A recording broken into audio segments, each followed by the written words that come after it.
हरे कृष्णा। आप सभी का दिन शुभ और मंगलमय हो। आज सुनिए मार्क्सिस्ट मास माध्यमिक का दूसरा अध्याय। श्रीमद् भागवत गीता के दूसरे अध्याय को सांख्य योग कहते हैं। जब अर्जुन ने युद्ध करने से इनकार कर दिया, तब का वर्णन संजय धृतराष्ट्र को सुना रहे हैं। संजय कहते हैं, हे धृतराष्ट्र, तब श्री कृष्ण दया से युक्त नेत्रों में आंसू भरे व्याकुल मन वाले अर्जुन से कहते हैं, हे अर्जुन, अनार्य के सेवन करने योग्य अपयशकारक नरक में गिरने वाला मोह इस समय तुम्हारे मन में कहां से आया? तुम इस समय कायर मत बनो, ये तुम्हें शोभा नहीं देता। तुम हृदय की दुर्बलता को त्याग कर युद्ध के सामने खड़े हो जाओ और डटकर युद्ध करो। तब अर्जुन कहते हैं, हे मधुसूदन, मैं इस युद्ध भूमि में पूज्य भीष्म पितामह और द्रोणाचार्य के ऊपर बाण से प्रहार कैसे करूं? मैं इन सबसे युद्ध कैसे करूं? हे मधुसूदन, इस लोक में मैं महात्मा गुरुजनों को न मारकर भिक्षा मांगकर भोजन करना ज्यादा उत्तम समझता हूँ, और अर्थ की कामना के लिए तो गुरुजनों को मारकर उनके रक्त से सने भोगों को मैं भोगूंगा। हम नहीं जानते कि संग्राम में हम दोनों में से कौन सा पक्ष जीतेगा।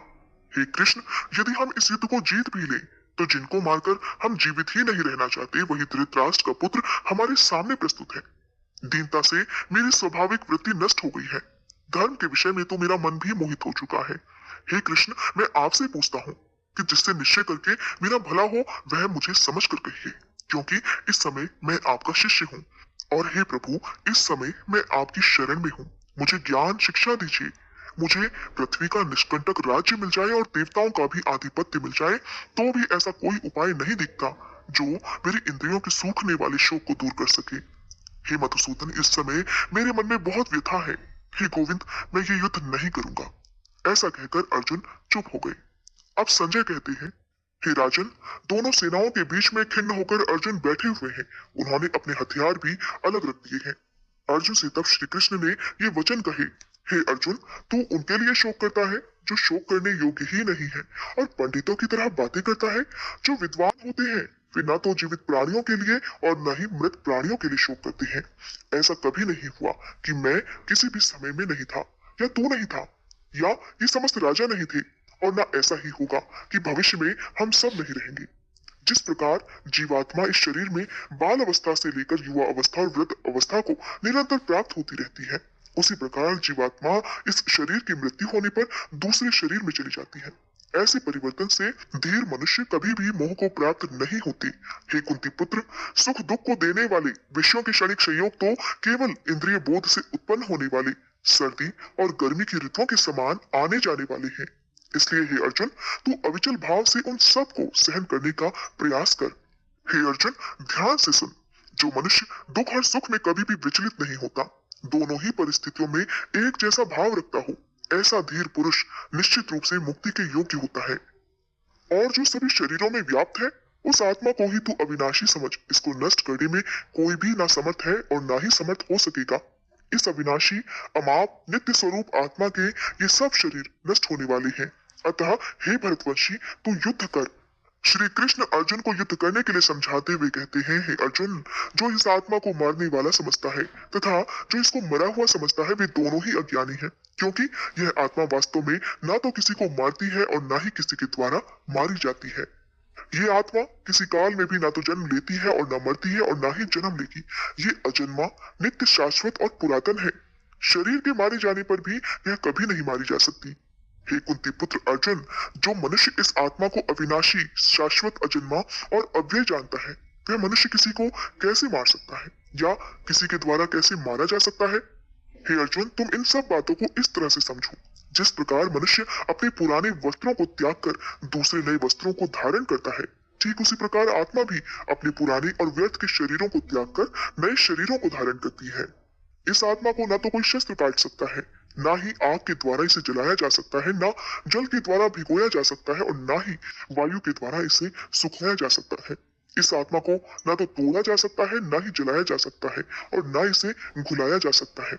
ये आत्मा शाश्वत, सर्वव्यापी, अविकारी, स्थिर और सदा एक सी रहने वाली है। इस प्रकार हे अर्जुन, तू आत्मा को अच्छी तरह जानकर शोक करने के योग्य बिल्कुल नहीं है। हे महाबाहु, यदि तू इस आत्मा को सदा जन्म लेने वाला तथा सदा मरने वाला मानता है, तो भी इस प्रकार शोक करने योग्य नहीं है।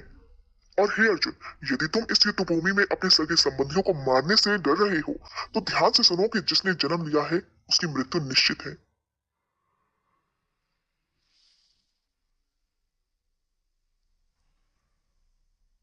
असल में जो साधारण समझ के या बिना समझ वाले लोग होते हैं, उन्हें तो पशुओं की तरह नीति और धर्मशास्त्रों के वचनों की लाठी से ही हाँक ले जाते हैं और चाहे जहां भिड़ा दे सकते हैं।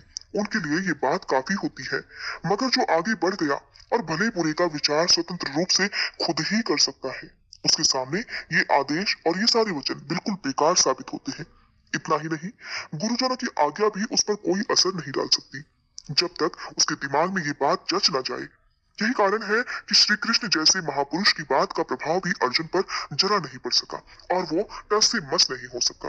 वो युद्ध करने के लिए तैयार ही नहीं हुआ, इसलिए श्री कृष्ण को भी गहराई में जाना पड़ा। इस प्रकार सूक्ष्म और दार्शनिक दिमाग से वह दलीलें दे रहा था, उसी का आश्रय लेकर उसे निरुत्तर करना और मनाना पड़ा। वो बार बार भीष्म द्रोण आदि के मरने और अपने मारने की बातें कर रहा था। इसलिए मजबूर होकर कृष्ण को सबसे पहले इस मरने मारने का रहस्य बताना पड़ा। श्री कृष्ण अर्जुन को समझाते हुए कहते हैं, हे पार्थ, बिना इच्छा किए स्वर्ग का द्वार रूप यह युद्ध तुम्हें अपने आप ही प्राप्त हुआ है। ऐसा सुअवसर भाग्यवान क्षत्रियों को ही मिलता है। ऐसे में यदि तुम अपने धर्म के अनुसार इस संग्राम को नकार दोगे और इस संग्राम से पीछे हट जाओगे, तो अपना धर्म और अपना बड़प्पन दोनों खो बैठोगे। सब लोग सदा तुम्हारी अपकीर्ति करेंगे और प्रतिष्ठा वाले पुरुषों के लिए अपयश का होना मृत्यु से भी बढ़कर है। ये महारथ ही समझेंगे कि अर्जुन डरकर इस युद्ध से हट गया और अब तक जो लोग तुम्हारा मान सम्मान करते थे, वे भी तुम्हारा अपमान करने लगेंगे।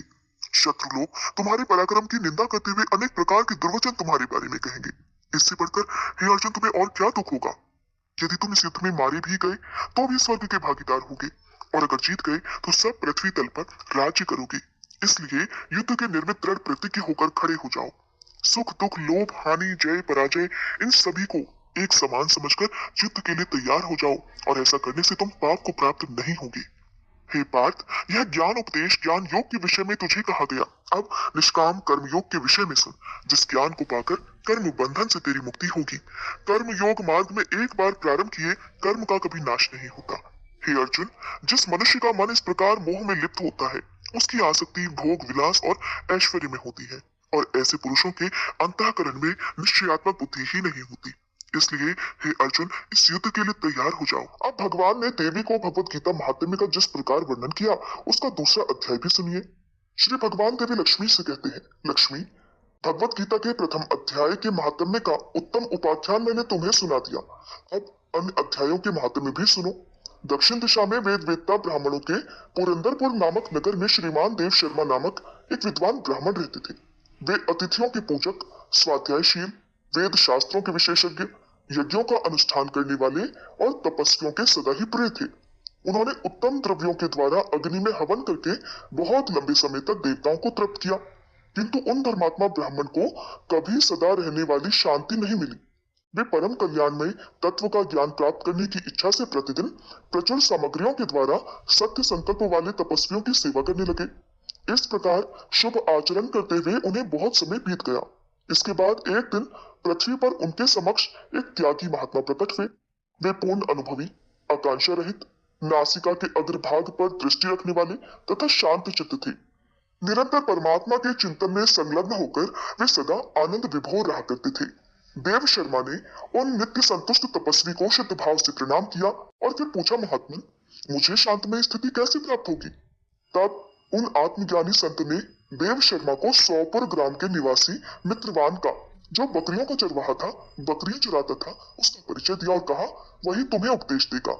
यह सुनकर देव शर्मा ने महात्मा के चरणों की वंदना की और समृद्धशाली 100 ग्राम में पहुंचकर उसके उत्तर भाग में एक विशाल वन को देखा।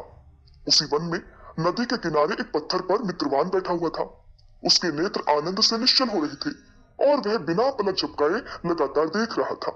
वह स्थान आपस का स्वाभाविक वैर छोड़कर एकत्रित हुए परस्पर विरोधी जंतुओं से घिरा हुआ था। वहां उद्यान में मंद मंद हवा चल रही थी। मृगों के झुंड शांत भाव से बैठे थे और मित्रवान दया से भरी हुई आनंदमयी मनोहारिणी दृष्टि से पृथ्वी पर मानो अमृत छिड़क रहा था। इस रूप में उसे देखकर देव शर्मा का मन प्रसन्न हो गया। वे उत्सुक होकर बड़े विनय के साथ मित्रवान के पास गए। मित्रवान ने भी अपने मस्तक को थोड़ा झुकाकर देव शर्मा का सत्कार किया। इसके बाद विद्वान देव शर्मा अनन्य चित्त से मित्रवान के पास गए और उसके ध्यान का समय समाप्त हो गया। उस समय उन्होंने अपने मन की बात पूछी, महाभाग, मैं आत्मा का ज्ञान प्राप्त करना चाहता हूँ। मेरे इस मनोरथ की पूर्ति के लिए मुझे किसी ऐसे उपाय का उपदेश कीजिए जिसके द्वारा सिद्धि प्राप्त हो चुकी हो। देव शर्मा की बात सुनकर मित्रवान ने एक क्षण तक कुछ विचार किया और उसके बाद इस प्रकार कहा, विद्वन, एक समय की बात है, मैं वन के भीतर बकरियों की रक्षा कर रहा था। इतने में ही एक भयंकर बाघ पर मेरी दृष्टि पड़ी। वह बाघ मनुष्य सबको खा लेना चाहता हूँ। मैं मृत्यु से डरता था, इसलिए व्याघ्र को आते देखकर बकरियों के झुंड को आगे करके मैं वहां से भाग गया। किंतु एक बकरी तुरंत ही सारा भय छोड़कर नदी के किनारे उस व्याघ्र के पास बेरोक टोक चली गई। फिर तो व्याघ्र भी द्वेष छोड़कर चुपचाप खड़ा हो गया। उसे इस अवस्था में देखकर बकरी उससे बोली, व्याघ्र, तुम्हें तो तुम्हारा मनपसंद भोजन प्राप्त हुआ है, मेरे शरीर से मांस निकालकर प्रेम पूर्वक खाओ ना। तुम इतनी देर से क्यों खड़े हो? तुम्हारे मन में मुझे खाने का विचार क्यों नहीं आ रहा? तब यह व्याघ्र बोला, बकरी, इस स्थान पर आते ही मेरे मन से द्वेष का सारा भाव निकल गया। भूख प्यास भी मिट गई, इसलिए पास आने पर भी अब मैं तुम्हें खाना नहीं चाहता। व्याघ्र के ऐसा कहने पर वह बकरी बोली, न जाने मैं कैसे इतनी निर्भय हो गई हूँ। व्याघ्र, इसमें क्या कारण हो सकता है? अगर तुम जानते हो तो बताओ। यह सुनकर व्याघ्र ने कहा, नहीं, मैं भी नहीं जानता। चलो सामने खड़े हुए इन महापुरुष से ही पूछते हैं। ऐसा निश्चय करके वे दोनों वहां से चल पड़े। उन दोनों के स्वभाव में यह विचित्र परिवर्तन देखकर मैं बड़ा आश्चर्य में पड़ा था। इतने में ही उन्होंने मुझसे आकर प्रश्न किया। वहां वृक्ष की शाखा पर एक वानरराज था। उन दोनों के साथ मैंने भी वानरराज से पूछा, विप्रवर। मेरे पूछने पर वानरराज ने आदरपूर्वक कहा कि अजापाल सुनो, इस विषय में मैं तुम्हें प्राचीन वृतांत सुनाता हूँ। ये सामने वन के भीतर जो बहुत बड़ा मंदिर है उसकी ओर देखो। इसमें ब्रह्मा जी का स्थापित किया हुआ एक शिवलिंग है। पूर्व समय में यहाँ सुकर्मा नाम के एक बुद्धिमान महात्मा रहते थे, जो तपस्या में संलग्न होकर इस मंदिर में नित्य प्रति उपासना करते थे। वे वन में से फूलों का संग्रह करके लाते और नदी के जल से पूजनीय भगवान शंकर को स्नान कराकर उन्हीं से उनकी पूजा किया करते थे। इस प्रकार आराधना का काम करते हुए सुकर्मा यहाँ रहा करते थे। बहुत समय के बाद उनके पास किसी अतिथि का आना हुआ। सुकर्मा ने भोजन के लिए फल लाकर अतिथि को अर्पण किया और कहा, विद्वन, मैं केवल तत्व ज्ञान की इच्छा से भगवान शंकर की आराधना करता हूँ। आज इस आराधना का फल परिपक्व होकर मुझे मिल गया, क्योंकि इस समय आप जैसे महापुरुष ने मुझ पर अनुग्रह जो किया है। सुकर्मा के ये मधुर वचन सुनकर तपस्या के धनी महात्मा अतिथि को बड़ी प्रसन्नता हुई। उन्होंने एक शिलाखंड पर भगवत गीता का दूसरा अध्याय लिख दिया और ब्राह्मण को उसके पाठ और अभ्यास के लिए आज्ञा देते हुए कहा, ब्राह्मण, इससे तुम्हारा आत्मज्ञान संबंधी मनोरथ अपने आप सफल हो जाएगा। ऐसा कहकर वे बुद्धिमान तपस्वी सुकर्मा के सामने ही उनके देखते देखते अंतर्ध्यान हो गए। सुकर्मा आश्चर्यचकित होकर उनके आदेश के अनुसार निरंतर भगवत गीता के द्वितीय अध्याय का अभ्यास करने लगे। इसके बाद बहुत लंबे समय के बाद अंतःकरण शुद्ध होकर उन्हें आत्मज्ञान की प्राप्ति हुई। फिर तो वे जहां जहां गए वहां वहां का तपोवन शांत हो गया। उनमें शीत, उष्ण और राग द्वेष आदि की बाधाएं दूर हो गई। इतना ही नहीं, उन स्थानों में भूख प्यास का कष्ट भी जाता रहा और भय का सर्वथा वहां अभाव हो गया। ये सब द्वितीय अध्याय का जप करने वाले सुकर्मा ब्राह्मण की तपस्या का ही प्रभाव समझो। मित्रवान ने कहा, वानर राज के ऐसा कहने पर मैं प्रसन्नता पूर्वक बकरी और बाघ के साथ उस मंदिर की ओर गया। वहां जाकर शिलाखंड पर लिखे हुए गीता के दूसरे अध्याय को मैंने देखा और पढ़ा। उसी की आवृत्ति करने से मैंने तपस्या का पार पा लिया है। इसलिए भद्र पुरुष, तुम भी सदा द्वितीय अध्याय की ही आवृत्ति किया करो। ऐसा करने पर मुक्ति तुमसे दूर नहीं रहेगी। श्री भगवान देवी लक्ष्मी से कहते हैं, प्रिय, मित्रवान के इस प्रकार आदेश देने पर देव शर्मा ने उसका पूजन किया और उसे प्रणाम करके पुरंदरपुर की राह ली। फिर वहां किसी देवालय में पूर्वोक्त आत्मज्ञानी महात्मा को पाकर उन्होंने ये सारा वृतांत उनसे निवेदन किया और सबसे पहले उन्हीं से द्वितीय अध्याय को पढ़ा। उनसे उपदेश पाकर शुद्ध अंतःकरण वाले देव शर्मा प्रतिदिन बड़ी श्रद्धा के साथ द्वितीय अध्याय का पाठ करने लगे। तब से उन्होंने प्रशंसा के योग्य परम पद को प्राप्त कर लिया। हे लक्ष्मी, ये द्वितीय अध्याय का उपाख्यान कहा गया। अब मैं तुमसे तृतीय अध्याय का महात्म्य भी बताऊंगा। तो भगवान श्री विष्णु ने भगवत गीता के तृतीय अध्याय का वर्णन देवी लक्ष्मी के सम्मुख जिस प्रकार किया, उसका वृतांत आप सब अगली वीडियो में जरूर सुनिएगा। अब सुनिए मार्गशीर्ष मास महात्म्य का आज का अध्याय। आप सभी ने सुरभि गाय के बारे में तो सुना ही होगा। सुरभि गाय के बारे में विस्तार पूर्वक जानने के लिए अब सुनिए आज का अध्याय, जिसमें एक बार देवर्षि नारद ने मुनि नारायण से पूछा कि हे प्रभु, वह सुरभि देवी कौन थी जो गोलोक से आई थी? मैं उनके जन्म और चरित्र के बारे में सुनना चाहता हूँ। तब भगवान नारायण बोले, हे नारद, देवी सुरभि गोलोक में प्रकट हुई। वह गौओं की अधिष्ठात्री देवी, गौओं की आदि, गौओं की जननी और संपूर्ण गौओं में प्रमुख है। मुने, मैं सबसे पहले सृष्टि का प्रसंग सुना रहा हूँ। उसके अनुसार पूर्व काल में वृंदावन में उस सुरभि का ही जन्म हुआ था। एक समय की बात है, गोपांगनाओं से घिरे हुए राधापति भगवान श्री कृष्ण कौतूहलवश श्री राधा के साथ पुण्य वृंदावन में गए। वहां वे विहार करने लगे। उस समय कौतूहलवश उन स्वेच्छामय प्रभु के मन में सहसा दूध पीने की इच्छा जाग उठी। तब भगवान ने अपने वाम पार्श्व से लीला पूर्वक सुरभि गौ को प्रकट किया। उसके साथ बछड़ा भी था। वह दूध देने वाली गाय थी। उस सबत्सा गौ को सामने देखकर सुदामा ने एक रत्नमय पात्र में उसका दूध दूह लिया। वह दूध अमृत से भी अधिक मधुर और जन्म और मृत्यु को दूर करने वाला था। स्वयं गोपीपति भगवान श्री कृष्ण ने उस गरम गरम स्वादिष्ट दूध को पिया। फिर हाथ से छूटकर वह पात्र धरती पर गिर पड़ा और दूध पूरी धरती पर फैल गया। उस दूध से वहां सहसा एक सरोवर बन गया। उसकी लंबाई और चौड़ाई सब ओर से 100 योजन थी। गोलोक में वह सरोवर क्षीर सरोवर के नाम से प्रसिद्ध हुआ है। गोपिकाओं और श्री राधा के लिए वह क्रीड़ा सरोवर बन गया। भगवान की इच्छा से उस क्रीड़ा वापी के घाट तत्काल अमूल्य दिव्य रत्नों द्वारा निर्मित हो गए। उसी समय अकस्मात असंख्य कामधेनु वहां प्रकट हो गई। जितनी वे गौएं थी, उतने ही बछड़े भी उनके साथ सुरभि गौ के रोमकूप से निकल आए। फिर उन गौओं के बहुत से पुत्र पौत्र भी हुए, जिनकी तो संख्या गिन ही नहीं जा सकती। इस प्रकार उस सुरभि देवी से गौओं की सृष्टि कही गई, जिससे संपूर्ण जगत व्याप्त है। मुने, पूर्व काल में भगवान श्री कृष्ण ने देवी सुरभि की पूजा की थी। तत्पश्चात त्रिलोकी में उस देवी की दुर्लभ पूजा का प्रचार हो गया। दीपावली के दूसरे दिन भगवान श्री कृष्ण की आज्ञा से देवी सुरभि की पूजा संपन्न हुई थी। ये प्रसंग मैं अपने पिता धर्म के मुख से सुन चुका हूँ। महाभाग, देवी सुरभि का ध्यान, स्तोत्र, मूल मंत्र और पूजा की विधि का वेदोक्त क्रम मैं तुमसे कहता हूँ, सुनो। ओम सुरभ्ये नमः सुरभि देवी का यह षडाक्षर मंत्र है। 1,00,000 जप करने पर मंत्र सिद्ध होकर भक्तों के लिए कल्प वृक्ष का काम करता है। ध्यान और पूजन यजुर्वेद में सम्यक रूप से वर्णित है। जो रिद्धि, वृद्धि, मुक्ति और संपूर्ण कामनाओं को देने वाली है, जो लक्ष्मी स्वरूपा, श्री राधा की सहचरी, गौओं की अधिष्ठात्री, गौओं की आदि जननी, पवित्र रूपा, पूजनीया, भक्तों के अखिल मनोरथ सिद्ध करने वाली है और जिनसे यह सारा विश्व पावन बना है, उन भगवती सुरभि की मैं उपासना करता हूँ। कलश, गाय के मस्तक, गौओं के बांधने के खंभे, शालिग्राम की मूर्ति, जल अथवा अग्नि में देवी सुरभि की भावना करके ब्राह्मणों को इनकी पूजा करनी चाहिए। जो दीप मालिका के दूसरे दिन अर्थात दिवाली के दूसरे दिन पूर्वान काल में भक्ति पूर्वक भगवती सुरभि की पूजा करेगा, वह जगत में पूज्य हो जाएगा। एक बार वराह कल्प में देवी सुरभि ने दूध देना बंद कर दिया। उस समय त्रिलोकी में दूध का अभाव हो गया था। तब देवता अत्यंत चिंतित होकर ब्रह्मलोक में चले गए और ब्रह्मा जी की स्तुति करने लगे। फिर ब्रह्मा जी की आज्ञा पाकर इंद्र ने देवी सुरभि की स्तुति आरंभ कर दी। देवराज ने कहा, देवी और महादेवी सुरभि को हमारा बारंबार नमस्कार है।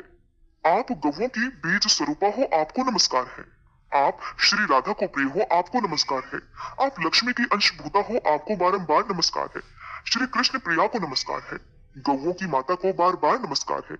जो सबके लिए कल्प वृक्ष स्वरूप तथा स्त्री, धन और वृद्धि प्रदान करने वाली है, उन भगवती सुरभि को बार बार नमस्कार है। शुभदा, प्रसन्ना और गो प्रदायिनी सुरभि देवी को बार बार नमस्कार है। यश और कीर्ति प्रदान करने वाली धर्मज्ञा देवी को बार बार नमस्कार है। इस प्रकार स्तुति सुनते ही सनातनी जगत जननी भगवती सुरभि संतुष्ट और प्रसन्न होकर उस ब्रह्मलोक में ही प्रकट हो गई। देवराज इंद्र को परम दुर्लभ मनोवांछित वर देकर वे फिर से गोलोक को चली गई। देवता भी अपने अपने स्थान को चले गए। नारद, फिर तो सारा विश्व सहसा दूध से भर गया। दूध से घी बना, घी से यज्ञ संपन्न होने लगे, जिससे देवता संतुष्ट हुए। जो मनुष्य इस महान पवित्र स्तोत्र का भक्ति पूर्वक पाठ करेगा, वह गोधन से संपन्न, प्रचुर संपत्ति वाला, परम यशस्वी और पुत्रवान हो जाएगा। उसे संपूर्ण तीर्थों में स्नान करने और अखिल यज्ञों में दीक्षित होने का फल भी सुलभ होगा। ऐसा पुरुष इस लोक में सुख भोग कर अंत में भगवान श्री कृष्ण के धाम में चला जाता है। चिरकाल तक वहां रहकर भगवान की सेवा करता रहता है। नारद, उसे पुनः इस संसार में नहीं आना पड़ता। देवर्षि नारद फिर बोले, भगवान नारायण के ध्यान में तत्पर रहने वाले महाभाग मुनिवीर नारायण, आप नारायण के ही अंश हैं। इसलिए हे भगवान, आप नारायण से संबंध रखने वाली कथा कहिए। सुरभि का उपाख्यान अत्यंत मनोहर है, उसे मैंने सुन लिया। वह समस्त पुराणों में गोपनीय कहा गया है। पुराण वेताओं ने इसकी बड़ी प्रशंसा की है। अब मैं श्री राधा का परम उत्तम आख्यान सुनना चाहता हूँ। उनके प्रादुर्भाव के प्रसंग और उनके ध्यान स्तोत्र और उत्तम कवच को भी सुनने की मेरी प्रबल इच्छा है, इसलिए आप इन सब का वर्णन कीजिए। मुनिवर श्री नारायण कहने लगे, हे देवर्षि, पूर्व काल की बात है। कैलाश शिखर पर सनातन भगवान शंकर, जो सर्वस्वरूप सबसे श्रेष्ठ, सिद्धों के स्वामी और सिद्धदाता है, बैठे हुए थे। मुनि लोग भी उनकी स्तुति करके उनके पास ही विराजमान थे। भगवान शिव का मुखारविंद प्रसन्नता से खिला हुआ था। उनके अधरों पर मंद मुस्कान की छटा छाई हुई थी। वे कुमार को परमात्मा श्री कृष्ण के रासोत्सव का सरल आख्यान सुना रहे थे। उस प्रसंग के श्रवण में कुमार की बड़ी रुचि थी। रास मंडल का वर्णन चल रहा था। जब इस आख्यान की समाप्ति हुई और अपनी बात प्रस्तुत करने का समय आया, उस समय सती साध्वी पार्वती जी मंद मुस्कान के साथ अपने प्राण वल्लभ के सामने प्रश्न उपस्थित करने को तैयार हुई। पहले तो वे डरती हुई सी स्वामी की स्तुति करने लगी। फिर जब प्राणेश्वर ने मधुर वचनों द्वारा उन्हें प्रसन्न किया, तब वे देवेश्वरी महादेवी उमा महादेव जी के सामने वह अपूर्व राधिको व्याख्यान सुनाने के लिए अनुरोध करने लगी, जो कि पुराणों में भी परम दुर्लभ है। देवी पार्वती बोली, नाथ, मैंने आपके मुखारबिंद से पांचरात्र आदि सारे उत्तमोत्तम आगम नीति शास्त्र, योगियों के योग शास्त्र, सिद्धों के सिद्ध शास्त्र और तरह तरह के मनोहर तंत्र शास्त्र, परमात्मा श्री कृष्ण के भक्तों के भक्ति शास्त्र और समस्त देवियों के चरित्र का श्रवण किया है। अब मैं श्री राधा के उत्तम आख्यान को सुनना चाहती हूँ। श्रुति में कण्व शाखा के भीतर श्री राधा की प्रशंसा संक्षेप से की गई, उसे मैंने आपके मुख से सुना है। अब व्यास जी द्वारा वर्णित श्री राधा की महत्ता भी सुनाइए। पहले उपाख्यान के प्रसंग में आपने मेरी इस प्रार्थना को स्वीकार किया था, और ईश्वर की वाणी तो कभी झूठ नहीं हो सकती। इसलिए आप श्री राधा के प्रादुर्भाव, ध्यान, उत्तम नाम महात्म्य, उत्तम पूजा विधान, चरित्र स्तोत्र, उत्तम कवच, आराधना की विधि और अभीष्ट पूजा पद्धति का इस समय वर्णन कीजिए। हे प्रभु, मैं आपकी भक्त हूँ, ये सब बातें मुझे अवश्य बतलाइए। साथ ही इस बात पर भी प्रकाश डालिए कि आपने आगमाख्यान से पहले ही इस प्रसंग का वर्णन क्यों नहीं किया था। देवी पार्वती के उपयुक्त वचन सुनकर भगवान पंचमुख शिव ने अपना मस्तक नीचे कर लिया। अपना सत्य भंग होने के भय से वे मौन हो गए, चिंता में पड़ गए। उस समय उन्होंने अपने इष्ट देव करुणा निधान भगवान श्री कृष्ण का ध्यान द्वारा स्मरण किया और उनकी आज्ञा पाकर फिर वे अपनी अर्धांग स्वरूपा पार्वती जी से इस प्रकार बोले, देवी, आगमाख्यान का आरंभ करते समय मुझे परमात्मा भगवान श्री कृष्ण ने राधाख्यान के प्रसंग से रोक दिया था, परंतु महेश्वरी, आप तो मेरा अर्धांग हो और आपका स्वरूप मुझसे भिन्न नहीं है। इसलिए भगवान श्री कृष्ण ने इस समय मुझे यह प्रसंग तुम्हें सुनाने की आज्ञा दे दी है। संत शिरोमणि, मेरे इष्ट देव की वल्लभा श्री राधा का चरित्र अत्यंत गोपनीय, सुखद और श्री कृष्ण भक्ति देने वाला है। दुर्गे, वह सब पूर्वापर श्रेष्ठ प्रसंग मैं जानता हूँ। मैं जिस रहस्य को जानता हूँ उसे ब्रह्मा जी तथा नागराज शेष भी नहीं जानते। सनत कुमार, सनातन, देवता, धर्म, देवेंद्र, मुनीन्द्र, सिद्धेंद्र और सिद्ध पुरुषों को उसका ज्ञान नहीं है। हे सुरेश्वरी, आप मुझसे भी बलवती हो, क्योंकि इस प्रसंग को न सुनाने पर अपने प्राणों का परित्याग कर देने पर तत्पर जो हो गई थी। इसलिए अब मैं इस गोपनीय विषय को भी आपसे कहता हूँ। दुर्गे, यह परम अद्भुत रहस्य है। मैं इसका कुछ वर्णन करता हूँ, सुनो। श्री राधा का चरित्र अत्यंत पुण्यदायक और दुर्लभ है।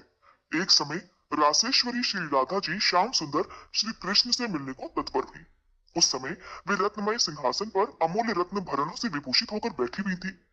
अग्निशुद्ध दिव्य वस्त्र उनके श्री अंगों की शोभा बढ़ा रहा था। उनकी मनोहर अंग कांति करोड़ों पूर्ण चंद्रमाओं को भी लज्जित कर रही थी। उनकी प्रभा तपाए हुए सोने के समान जान पड़ती थी और वे अपनी ही दीप्ति से दमक रही थी। शुद्ध स्वरूपा श्री राधा के होठों पर मंद मंद मुस्कान खेल रही थी। उनकी दंत पंक्ति बड़ी ही सुंदर थी और उनका मुख शरद काल के प्रफुल्ल कमलों की शोभा को भी तिरस्कृत कर रहा था, उन्हें भी मात दे रहा था। वे मालती सुमनों की माला से मंडित रमणीय केशपाश धारण करती थी।